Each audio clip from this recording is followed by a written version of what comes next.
오늘 말씀의 키워드는요, 거룩한 산 제물 이것입니다.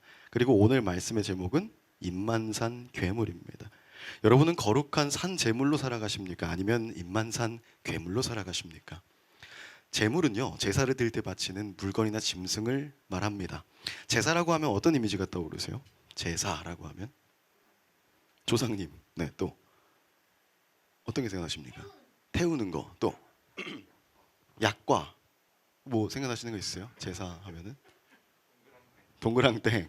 네, 우리가 이 추석이나 설날에 이제 제사 드리는 가정들이 있잖아요.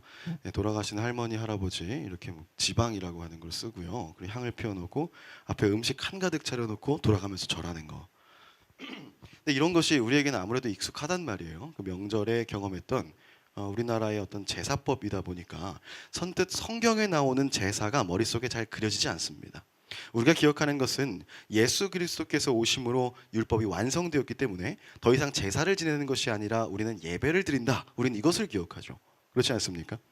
이것은 옳은 말일까요? 틀린 말일까요? 옳은 말 맞습니다. 틀린 말이 아닙니다. 구약과 신약이 있는데 우리는 예수님께서 이 땅에 오셔서 행하신 일 그리고 그 이후의 일을 담고 있는 그것이 신약입니까? 구약입니까? 신약이죠. 그 신약의 중요성은 굉장히 강조하고요. 대체로 구약의 중요성은 무시하는 경향이 있습니다. 실제로 여러분은 구약과 친하십니까? 신약과 친하십니까? 신약? 정말 친하세요? 둘 다 안 친하신 거 아니고요? 정말 친하십니까? 네, 아무래도 우리가 조금 더 친근감을 갖는 건 신약이라는 거예요. 그런데 사실 구약 없이는 신약이 존재할 수 없고요. 신약 없이는 구약이 완성되지 않습니다. 신약을 이해하기 위해서는요, 구약을 알아야 된다는 거예요. 지금의 예배로 대체된 것으로 여겨지는 그 구약의 제사는요, 하나님께서 율법으로 엄중히 지킬 것을 요구하고 계시는데요. 구약에 율법이 있는 이유는요, 하나님께서 신앙의 본질을 가르쳐 주셔야 했기 때문입니다. 그래서 형식을 만들어 주신 거예요. 마치 우리가 초등학교 때 여러분, 제가 초등학생 때 여러분 때는 어땠는지 모르겠는데 제가 초등학생 때는 그 시간표를 토요일마다 줬거든요. 주간학습 계획표였나요? 춘천만 그런가? 있었어요, 여러분들도? 그래 거기에 이제 준비물도 써 있고 막 이래요. 한 주 거를 맞죠. 토요일 날. 네, 한 달? 저희는 한 주마다 줬어요. 토요일마다 줬어요. 그래서 어떤 1교시부터 6교시까지 그날에 토까지 있었던 것 같네.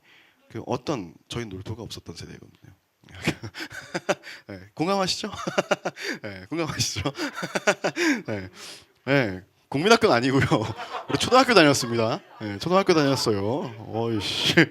네, 근데 그게 이제 토요일 날 담임 선생님께서 이제 주간 학습 계획표 그걸 뽑아서 주시는 거예요. 그러면요 그거 학교 앞에 문방구로 뛰어가가지고 갖다 주면요 주인이 복사하고 돌려줘요. 그러면 500원어치 불량식품을 먹을 수 있었습니다. 1등만. 제가 달리기가 빠르잖아요. 그래서 저는 거의 매주 1등을 놓치지 않았습니다. 그 초등학교 때는 시간표라는 형식, 그 거기에 이제 다 짜여 있는 거예요. 그 커리큘럼이 다 짜져 있는 거예요. 그죠? 준비물까지 다 준다는 거예요. 그런 짜여 있는 교육을 받게 됩니다. 형식 속에 그 공부라는 본질이 들어 있는 거예요.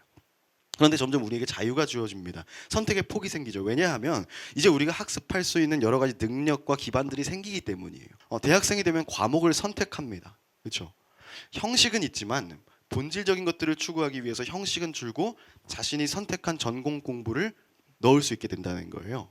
구약과 신약도 마찬가지인 것 같아요. 하나님이 세상을 창조하시고 인간을 빚으신 후에 창조주와 피조물 간의 관계를 정립하십니다. 규칙을 만드셨다는 거예요.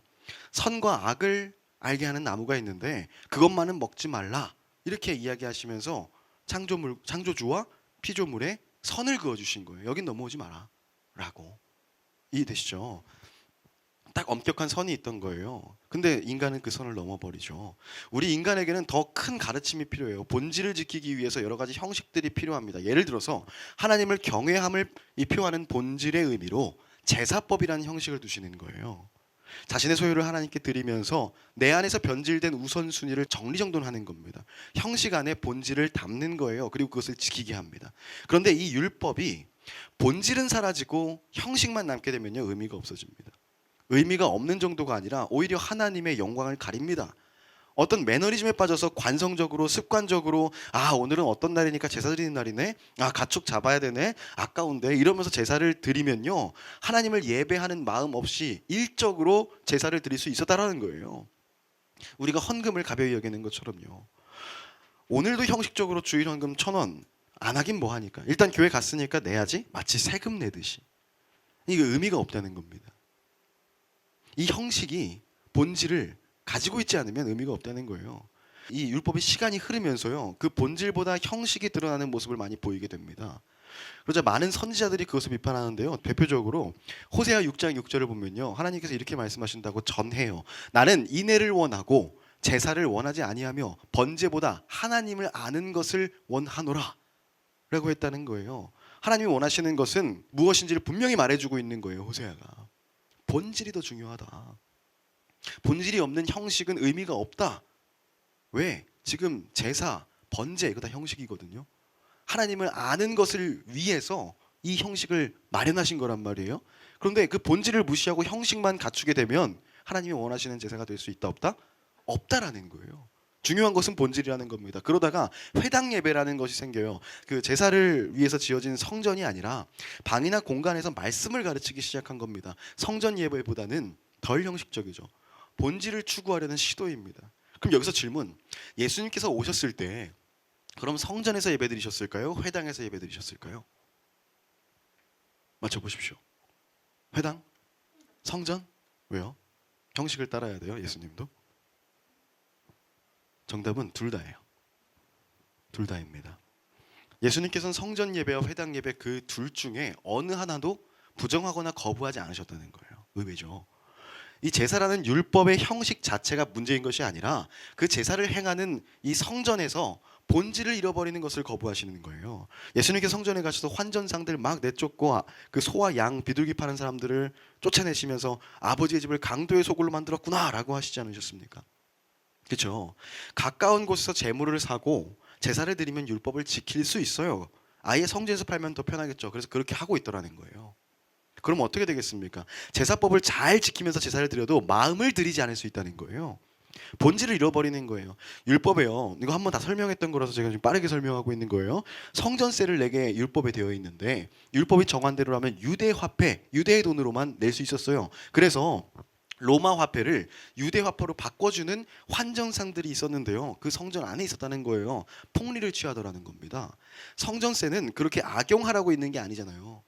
그래서 강도의 소굴이 된 겁니다. 그래서 예수님이 뒤엎어 버리신다는 거예요. 율법을 폐하기 위해서가 아니라 완전하게 온전하게 본질을 되찾게 하기 위해서 쓴소리하고 심지어 완력도 쓰시더라는 거예요. 노끈으로 막 채찍질도 하시잖아요. 적어도 여기서 우리는 예수께서 제사를 비롯한 성전의 그런 예배를 거부하신 것이 아니라 더 깨끗하게 그 안의 의미를 찾기 위해서 노력하셨다는 것을 우리는 알 수 있습니다. 예수님께서 돌아가심으로 이제 우리는 제사를 드릴 필요가 없게 되었어요. 왜냐하면 예수님께서 스스로 희생제물이 되어서 우리의 죄를 대신 짊어지셨기 때문입니다. 예수님께서 스스로를 제물로 드리시면서 우리의 죄를 씻어주셨다는 거예요. 그래서 이제 율법이 아니라 은혜로 하나님께 나아갈 수 있게 됐다는 겁니다. 바울이 전해준 하나님의 말씀처럼 우리는 이제 율법이 아니라 은혜의 법 아래에 있게 된 것입니다. 그리고 그 예배의 방법은 오직 우리를 위해 죽으신 예수님을 믿는 것. 그러면 주어지는 것이 있어요. 바로 구원의 은혜잖아요. 그 구원의 은혜를 사모하는 것, 그것을 우리가 알고 믿는 것입니다. 그것이 예배예요. 그래서 예수께서 돌아가신 후에 제자들이 모여서 예배를 드리잖아요. 제사를 드리는 게 아니라. 그리고 성령 받아서 흩어져서 복음을 전하지 않습니까? 그래서 교회는 많은 박해를 받게 돼요. 유대인에게 그리고 나중에 로마에게까지 핍박을 받습니다. 그래서 성전에 모일 수가 없어요. 그래서 회당 예배와 다락방 예배가 중심이 되는 거예요. 형식보다는 예수를 전함을 통해서 하나님을 알게 하는 것, 그리고 누리는 것, 그게 오늘날의 예배로 이어지고 있는 것입니다. 제사에서 예배까지 이렇게요. 그렇다는 것은 제사를 알아야 우리가 예배를 안다고 할 수 있다는 거예요. 예수께서 나의 죄를 대신해 죽으셨다는 것을 아는 것이 복음이라면요, 그것이 어떻게 왜 제사의 역할을 하는지 알아야 예배가 여러분 안에 가치가 있을 수 있다는 겁니다. 그냥 예수님이 나를 위해 죽으셨으니까 감사하니까 교회 나와야지, 이건 사실 굉장히 나이브한 거예요. 멍청한 거예요. 이렇게 말로만 하면서 생각도 없이 막 사고를 해보지 않은 거야. 그냥 믿으면 좋대. 그래서 믿는다고 해야지라고 하고 말로만 하면서 아무런 생각 없이 믿는다고 하는 거 그 진짜 믿음으로 이어질 수가 없어요. 저절로 다 되었다고 생각하고 싶은 건지 정말로 그렇다고 믿는 게 맞는 건지 한번 돌아보시라는 겁니다. 돌이켜 보세요. 이 그런 분들은 저 명제를 있잖아요. 예수님을 믿기만 하면 우리가 구원을 받는다. 이런 것을 아는 것이지 믿는 것이 아니라는 거예요. 그리고 그것이 하나님을 알고자 하는 열심으로 이어지지 않는다면 그건 100%예요. 그냥 이걸로 됐어라고 생각하시는 분들이 있다면 100%예요. 믿는 거 아니에요. 믿지 않으면 구원도 없잖아요. 여러분은 복음을 믿으십니까? 그러니까 그 복음이 우리 삶 가운데 능력을 발휘하고 있냐 말이에요. 요한복음 3장 16절 하나님이 세상을 이처럼 사랑하사 독생자를 주셨으니 그를 믿는 자마다 멸망하지 않고 영생을 얻게 하려 하심이라. 이거 다 알잖아요. 믿음이 유일한 조건인데 믿지 못한다고요. 아니 믿지 않는다는 거예요. 이 믿음으로 구원을 얻었는데 이미 얻은 거거든요. 믿으셨다고 한다면. 근데 여러분 정말 그 구원 얻으셔서 기쁘세요? 기쁘십니까? 정말로? 기쁨이 있으세요? 여러분 구원은요 값없는 은혜로 주어진 것입니다. 우리 이런 말 많이 하죠. 근데 좀 더 까놓고 말해서 공짜라는 거예요. 저렴한 단어를 피하기 위해서 막 할 수 있는데 그냥 말하면요 우리가 와닿기 쉽게 얘기하면요 공짜라는 거예요. 은혜, 구원 공짜로 주어졌다는 거예요. 그런데 우리가 그래서 착각한다는 거예요. 공짜로 주어지면요 싸 보이거든. 저는 책을 종종 선물 받습니다. 근데 책들이 책꽂이에 깨끗하게 꽂혀 있어요. 이 책도 그런 책인데요 깨끗하죠. 관리를 열심히 했어요. 이거 정말 관리를 손 안 타게 딱 뒀단 말이에요. 무슨 말입니까? 책이 깨끗하다는 거는 안 읽었다는 거예요. 이런 일이 있었어요. 제가 춘천중앙교회 출신인데요. 독립운동가 신석구 목사님이 물론 1년도 안 되는 짧은 시간이었지만 춘천중앙교회 전신인 춘천읍교회의 담임이셨거든요. 그래서 이덕주 교수님이라는 분이 계신데 저자예요. 신석구 목사님의 이야기를 담은 이 추리독립이라는 책을 내셨어요. 그리고 춘천중앙교회에서는 연관이 있으니까 우리 좀 읽자 이래가지고 이 책을 10,000원에 판매했습니다. 그런데 제가 이 책이 너무 읽고 싶은 거예요. 너무 읽고 싶었어요. 그 이제 이덕주 교수님의 이제 설교를 듣고 나니까 이게 너무 읽고 싶은 거야. 사무실을 가니까 10,000원에 판대. 그래서 10,000원 딱 했는데 진짜 기가 막히게 거짓말 1도 보태지 않고 제가 10,000원이 없는 거예요. 그 당시에 10,000원이 없어요. 그래서 제가 다음 주나 다다음 주에 여유가 생기면 내가 서점 가서 13,000원이라도 이거 사서 읽어야겠다라고 생각을 했어요. 그러다 바쁘게 살다가 잊어버렸어요. 잊어버렸는데 저자인 이덕주 교수님이 제가 나온 학교의 교수님이셨거든요. 근데 그분이 은퇴하시고 학교에서 영성 집회를 하는데 채플 같은 거예요. 학기 초마다 하는 영성 집회 강사로 오셔서 말씀을 전해 주셨는데요. 그 집회에서 예배드린 학생들 전부한테 이 책을 선물로 주신 겁니다. 그리고 와 이건 정말 주님의 위로다. 그때 제가 같이 예배드린 김성수 전도사님이라고 있거든요. 제 친구예요. 굉장히 친한 친구인데 그 친구가 실제로 블로그에 적었더라고요. 주평이가 간증을 했다고. 친구 전도사가 간증을 했는데 이 책이 너무 갖고 싶었는데 10,000원이 없었더라. 그런데 학교를 갔는데 학교에서 그 저자가 강의를 하고 이거를 다 주시더라. 이렇게 써 있어요. 주의 위로가 아닐 수 없다. 그럼에도 불구하고 이 책은 읽혀졌다 안 읽혀졌다? 아직도 읽히지 않았어요. 이 책이 가치가 없어서인 것 같으세요? 아니요. 제가 그 가치를 두지 않았기 때문입니다. 갑자기 없어졌어요. 가치가 저한테. 왜 그럴까요? 저는 그 이유로 분명히 알아요. 공짜로 받아서 그래요. 공짜로 받고 나니까 내가 어떤 수고도 노력도 하지 않고 이걸 얻게 되니까요. 읽고 싶은 마음이 갑자기 없어졌어. 이게 공짜야. 물론 이 설교를 준비하다가 이거 이 책 지금 여기에 꽂혀 있나 본가에 있나 하다가 이제 둘러보다가 보니까 있더라고요. 그래서 좀 읽어보니까 너무 좋은 거예요. 사실 앞에 조금 읽었어요. 가치의 재발견 정말 너무 좋은 책이에요. 그런데 제가 제 노력으로 제 돈으로 산 게 아니라서 갑자기 가치를 잃어버렸다는 거예요. 10,000원에 살 수 있는 것을 13,000원이 돼도 사겠다고 이렇게 했던 그 책이요. 공짜로 주어지니까 저한테 가벼워졌어요. 그리고 제 책장에서 제가 읽은 책들은요. 몇 권을 제외하고는 다 제가 돈 주고 산 책이에요. 이 색깔부터가 달라요. 제가 읽은 책과 읽지 않은 책은 색깔이 다릅니다. 그죠? 이거 딱 누가 봐도 새 책 안 읽은 책이고 이거 읽은 책이에요. 그죠? 도장도 막 찍혀 있고 물론 여기도 도장은 찍혀 있어요. 내 책이다. 예. 혹시 여러분에게 복음이 그렇지 않습니까? 예수님께서 우리의 대속자가 되어 주셔서 죽으셨다는 사실이 그래서 우리의 죄가 사해졌다는 것이 그렇게 우리가 구원받았다는 사실이 가볍지는 않으십니까? 공짜라서요. 공짜라서. 값없이 주어졌다고 해서 그 값이 싸다고 생각하시면 절대 안 됩니다. 저에게는 공짜였지만 이 책이 13,000원 그 이상의 가치를 가지고 있는 것처럼 말입니다. 복음은 엄청난 가치, 아니 세상에서 그 어떤 것보다 정말 끝간데 없이 가치를 가진 것이 바로 복음이에요. 교수님 제가 꼭 이 책은 읽겠습니다. 좋은 책 써주셔서 감사합니다. 네.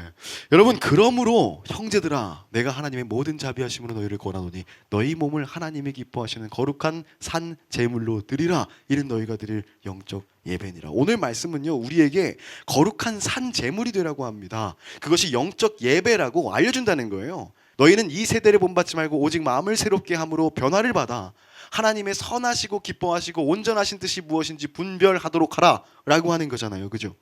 지금 영적 예배를 드려라. 거룩한 산제물이 되라. 그리고 이 세대를 본받지 말고 마음을 변화시켜서 하나님의 뜻이 무엇인지 알아라 라고 강권하고 있는데 앞서 드린 말처럼요. 우리는 이 의미를 모르고 그냥 공짜로 받아가지고요. 공짜로 선물 받았어. 그래가지고 어쩌라는 건지 모르겠더라는 거예요.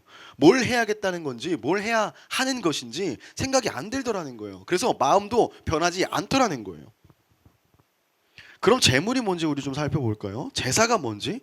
왜 이것이 예배가 되는지 구약의 제사를 좀 한번 만나보실래요? 이제 레위기를 펴잖아요. 그럼 시작이 바로 이 제사에 대한 이야기입니다. 1장 1절부터 9절의 이야기인데요. 저랑 여러분이 한 절씩 돌아가면서 이렇게 한번 읽어볼게요. 이렇게 돌아갈까요? 네. 한번 읽어주세요. 이렇게 한번 가볼게요. 네. 1절. 여호와께서 해막에서 모세를 부르시고 그에게 말씀하여 이르시되 2절. 이스라엘 자손에게 말하여 이르라 너희 중에 누구든지 여호와께 예물을 드리려거든 가축 중에서 소나 양으로 예물을 드릴지니라. 3절. 예물이 소의 번제이며 소먹는 수컷으로 해방원에서 여호와 앞에 기쁘게 받으시도록 드릴지니라. 4절. 그는 번제물의 머리에 안수할지니 그를 위하여 기쁘게 받으시리요 그를 위하여 숙제가 될 것이라. 5절.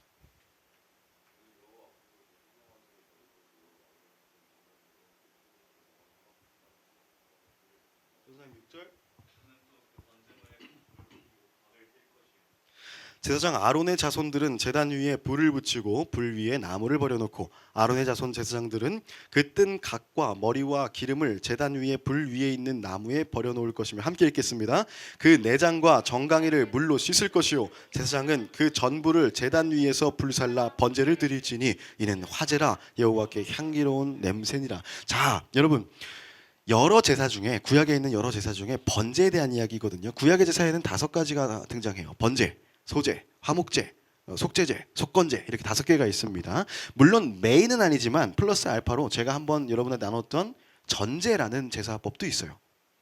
여러분 번제는요 짐승을 태워드리는 제사입니다. 짐승을 태워드리는. 소제는 곡식의 가루나 빵으로 드리는 제사예요. 일단 이 두 개의 카테고리가 있고 그 밑에 이제 화목제, 속제제 이런 것들이 있는 속건제가 있는 거예요. 근데 화목제와 속제제도 이 번제에 속합니다. 짐승을 태워드리는 제사거든요. 초기에는 이것이 번제로 통합되어 있었어요. 점점 세분화되면서 그 기능을 갖게 되는 거예요. 그러면서 속건제, 속제제가 생기는 겁니다. 대충 이름 들으면 아시겠죠? 화목제 하면 뭐냐면요. 우리 지금 교회의 감사 헌금 같은 거라고 생각하시면 좋을 것 같아요.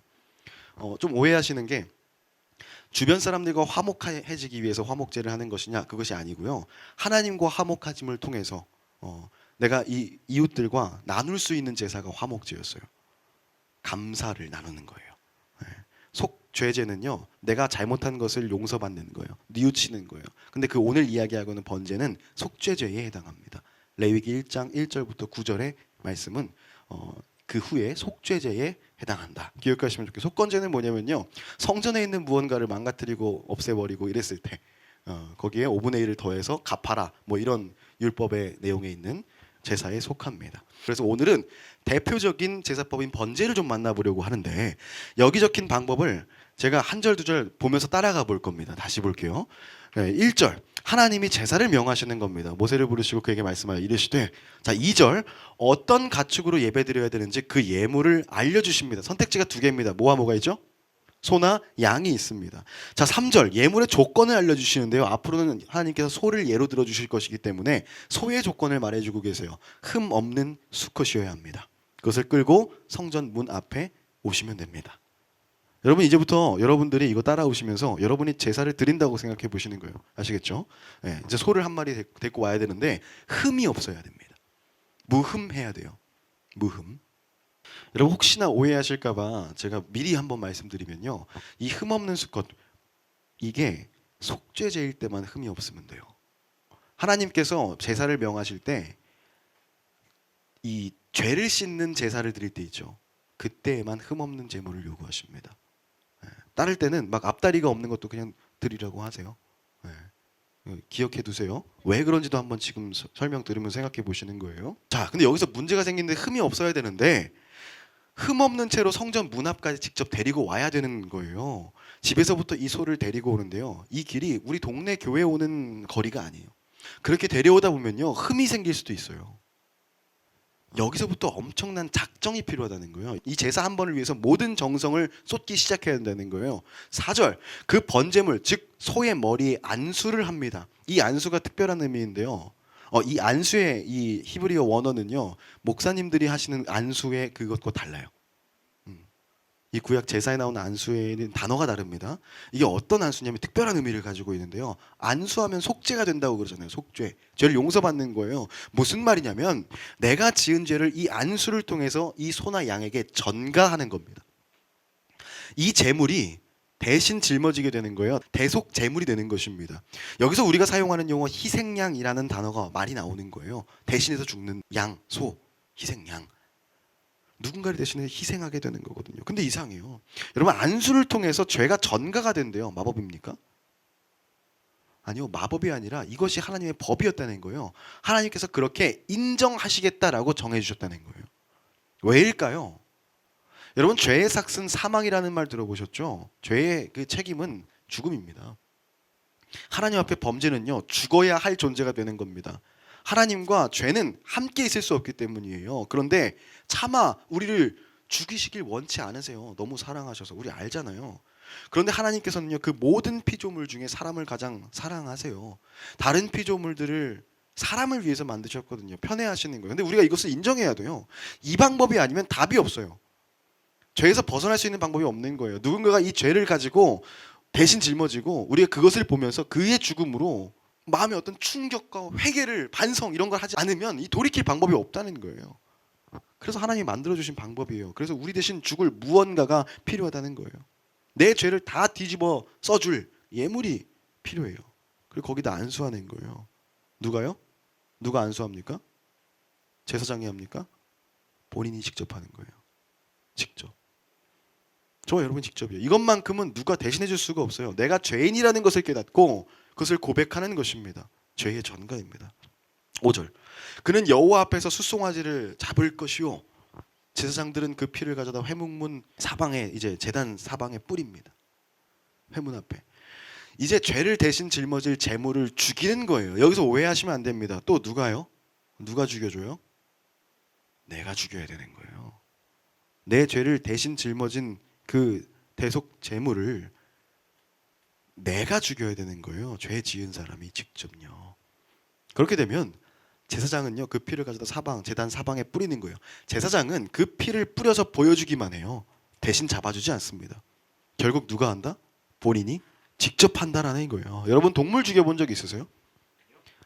내 손으로 숨을 끊어본 적 있냐는 거예요. 돋보기로 개미 죽이고 이런 정도가 아니라 칼로 소나 양을 찔러서 죽여본 적 있냐는 겁니다. 없으시죠? 지금부터 제가 설명해 드릴게요. 여러분 사람에게는 급소가 있습니다. 데미지에 취약한 부분인데요. 격투기를 훈련하시면 그런 것들을 전문적으로 노리는 것을 훈련받게 됩니다. 타격을 배우게 돼요. 얼굴에는요, 미간과 인중 그리고 턱이 급소입니다. 복싱에서 소위 원투라고 하는 스트레이트와 잽이 있거든요. 원투. 네, 이 원투는요, 인중을 노리게 되어 있어요. 그리고 훅과 어퍼는요, 턱을 노리게 되어 있습니다. 자, 그럼 소나 양을 제가 원투 훅으로 즉사시킬 수 있을까요? 아니요. 아마 양은 기절할지도 모를 것 같아요. 그런데 소는 절대로 안 죽을 거예요. 옛날에 마이크 타이슨이라는 엄청 유명한 복서가 있었어요. 헤비급 복서입니다. 그 사람이 되게 기이한 행동들을 많이 했는데 호랑이를 애완동물로 키웠어요. 집에서. 사육사를 두고 연봉 10억을 주면서. 그런데 이 타이슨이 어느 날 화가 나가지고 호랑이한테 라이트 훅을 꽂았대요. 빡! 여러분, 저는 왼손잡이지만 이분은 오른손잡이에요. 라이트 훅은 주로 쓰는 그 뒷손이잖아요. 필살기예요. 타이슨 1톤 펀치 아시죠? 그 데미지가 1000kg래요. 1000kg. 그런데 그 호랑이가 이 핵펀치를 딱 맞았는데 놀자는 줄 알고 와가지고 계속 멀쩡히 장난을 걸더랍니다. 타이슨한테. 그때부터 타이슨은 겸손해졌대요. 아마 소도 마찬가지일 거예요. 인간은 약해요, 여러분. 자, 그럼 우리가 이 소를 죽이려면요, 일단 주먹으로는 안 돼. 우리가 목 조른다고 되는 것도 아니에요. 그럼 칼로 급소를 찌르면 어떨까요? 죽을 수 있을까요, 없을까요? 있어요. 근데 굉장히 어려워요. 찌르거나 배서 급사시킬 수 있는 곳을 제가 좀 찾아봤는데요. 대표적으로 명치, 심장, 동맥, 미간이 있대요. 구약의 제사에서 이들을 죽이기 위해서 사용되는 도구가 참 여러 가지 다채롭습니다. 명치나 미간을 찌르기 위한 꼬챙이도 있고요. 동맥을 커팅하기 위한 칼도 있어요. 그런데 지금 제사를 드리기 위해서 동물을 잡고 있는 사람은요, 전문적인 킬러가 아닙니다.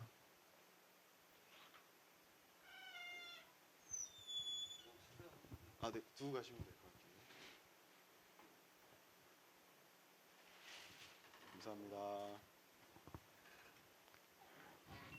네, 개척 후 두 번째네요. 문을 들어오신 건. 네, 그래서 아까 문 닫아놓은 건데 혹시나 좀 불편하실까봐. 아무튼 여러분, 지금 제사를 드리기 위해서 동물을 잡고 있는 건 누구였다? 나라는 거예요. 일반인이라는 거예요.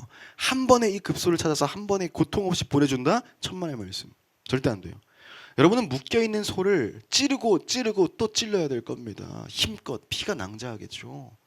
몸에는요, 피를 다 뒤집어 쓰게 됩니다. 하지만 소는 죽지 않아요. 계속 다치기만 하죠. 상상해 보십시오. 여러분, 살점이 끊어져 나옵니다. 우리같이 기술 없는 사람이 미간을 누리면요, 눈을 찌르게 된대요. 여러분, 급소를 찾아 죽인다는 것은 말이 안 된다는 거예요. 그냥 난도질을 하게 됩니다. 칼로 해볼까요? 한 번에 머리 베면 되나요? 그러면 좀비도 죽던데? 안 해보셨죠? 지금 장난칠 때가 아니에요. 물론 저도 안 해봤습니다. 저도 안 해봤어요. 현실은 영화 같지 않습니다. 검도 고수들이요, 집단 베는 거 막 시범하죠.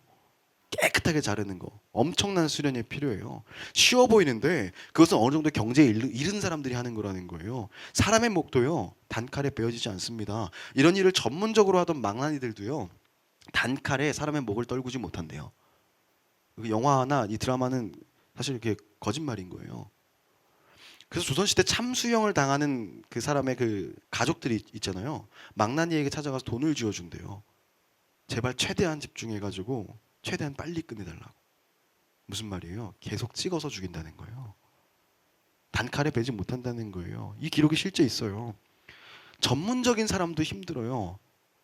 이 사람은 약하잖아요. 사람의 목을 베는데도 이렇게 힘들어요. 근데 소는 어떨까요?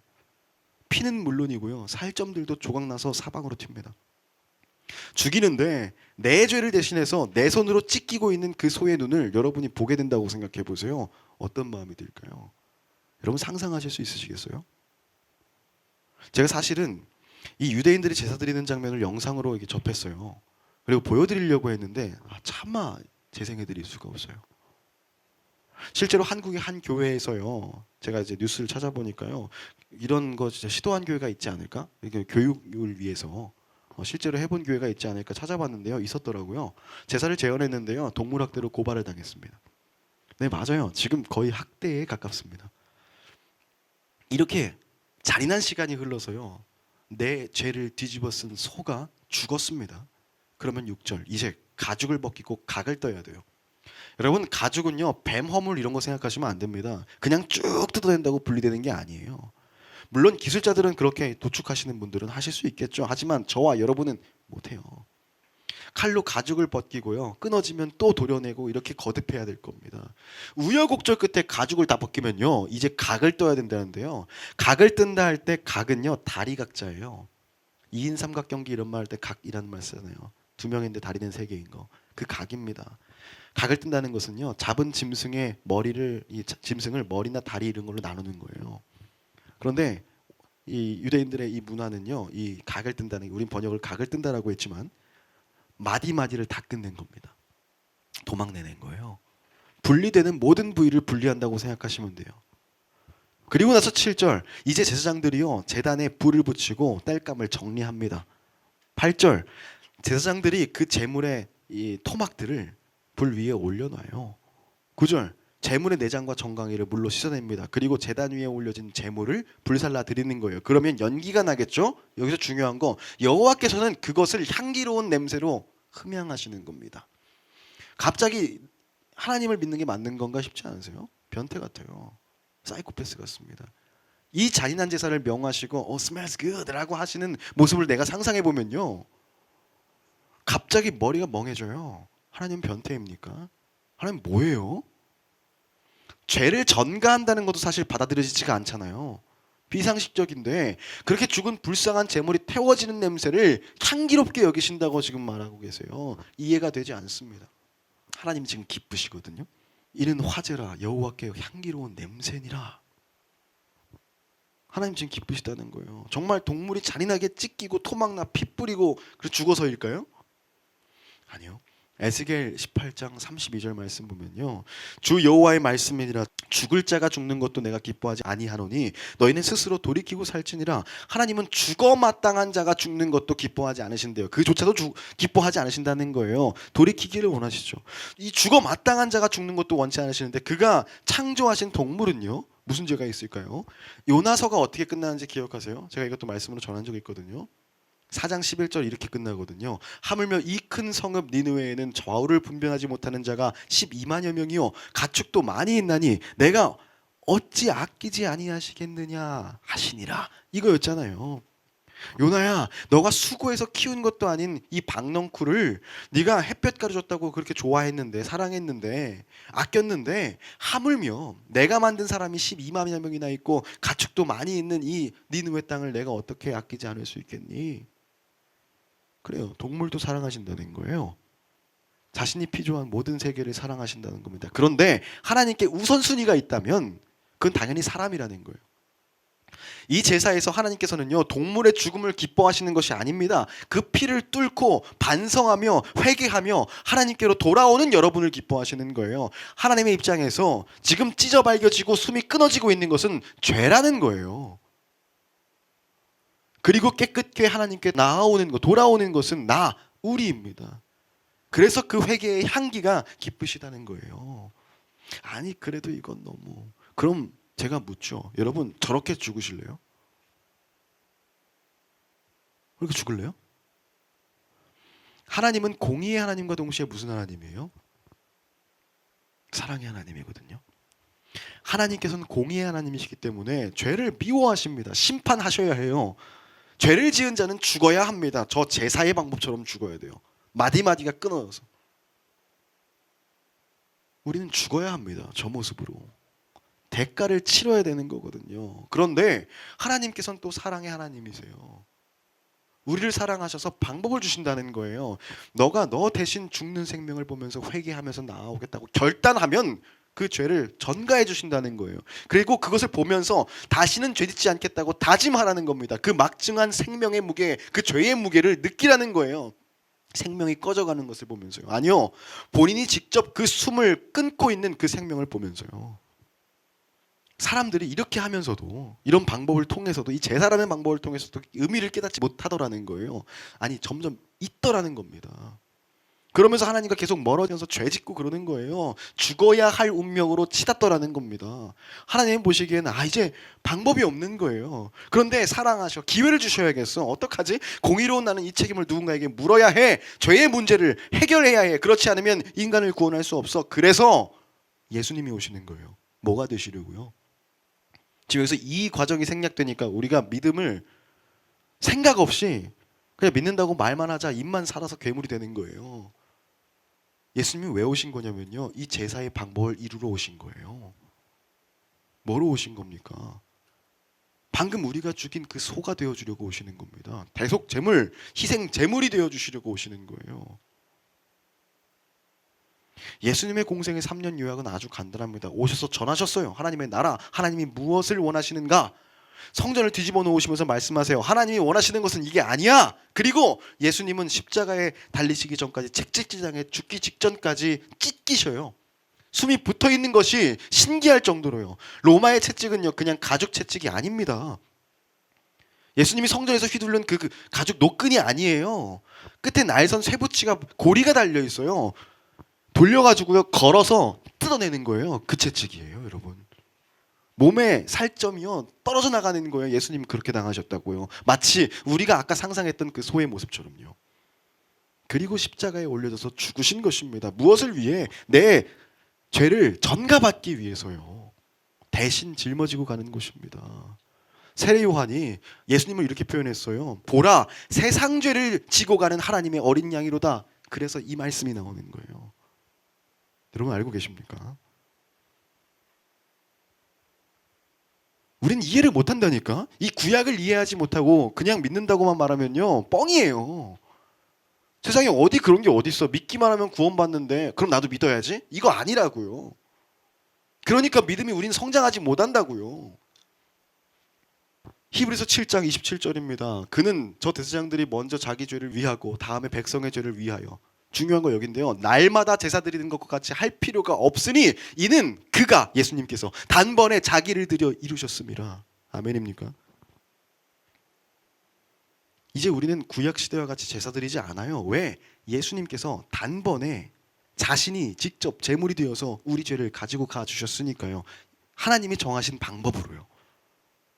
아니 왜 꼭 그래야 됩니까? 아니 하나님이 주신 유일한 방법이 그거라고요. 주실 수 있는 방법이 그거였다고요. 죄는 방벌해야 되는데 우리는 그 방벌을 피할 길이 없더라는 거예요.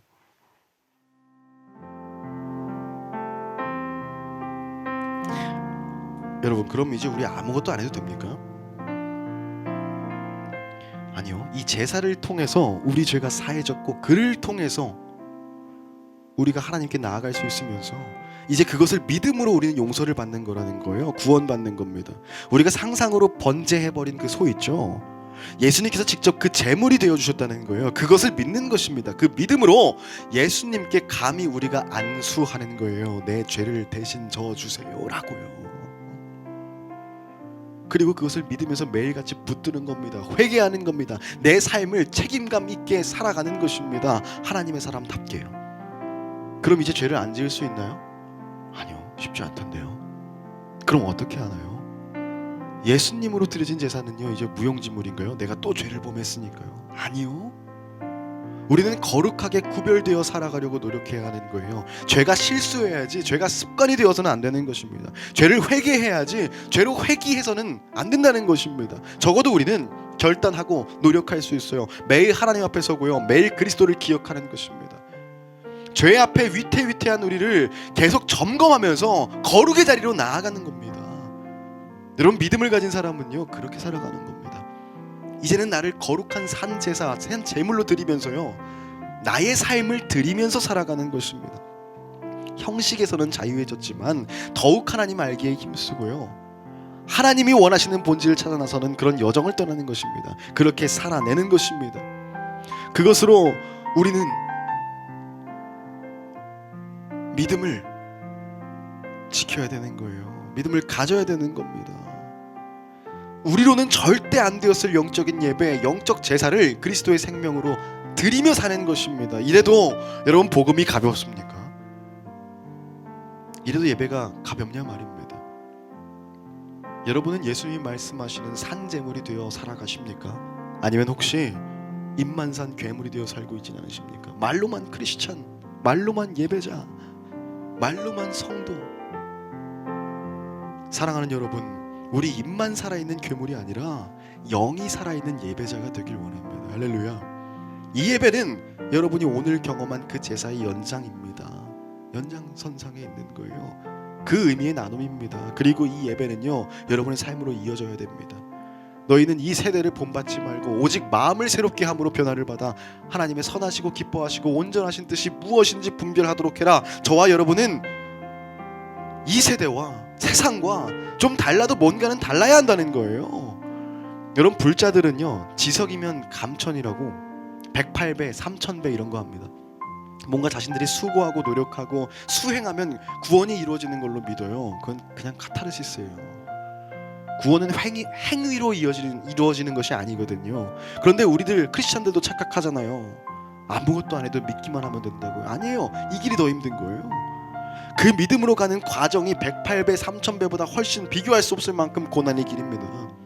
하지만 그 좁은 길이 좋은 길이고 사는 길임을 깨닫고 나의 삶을 거룩하게 드리며 살아가는, 그리고 믿음을 이뤄 구원의 은혜를 누리는 저와 여러분 주님 사랑교회 되기를 주님의 이름으로 축복하며 소망합니다. 아멘. 아멘. 우리 나는 예배자입니다 이렇게 선포하고 고백하고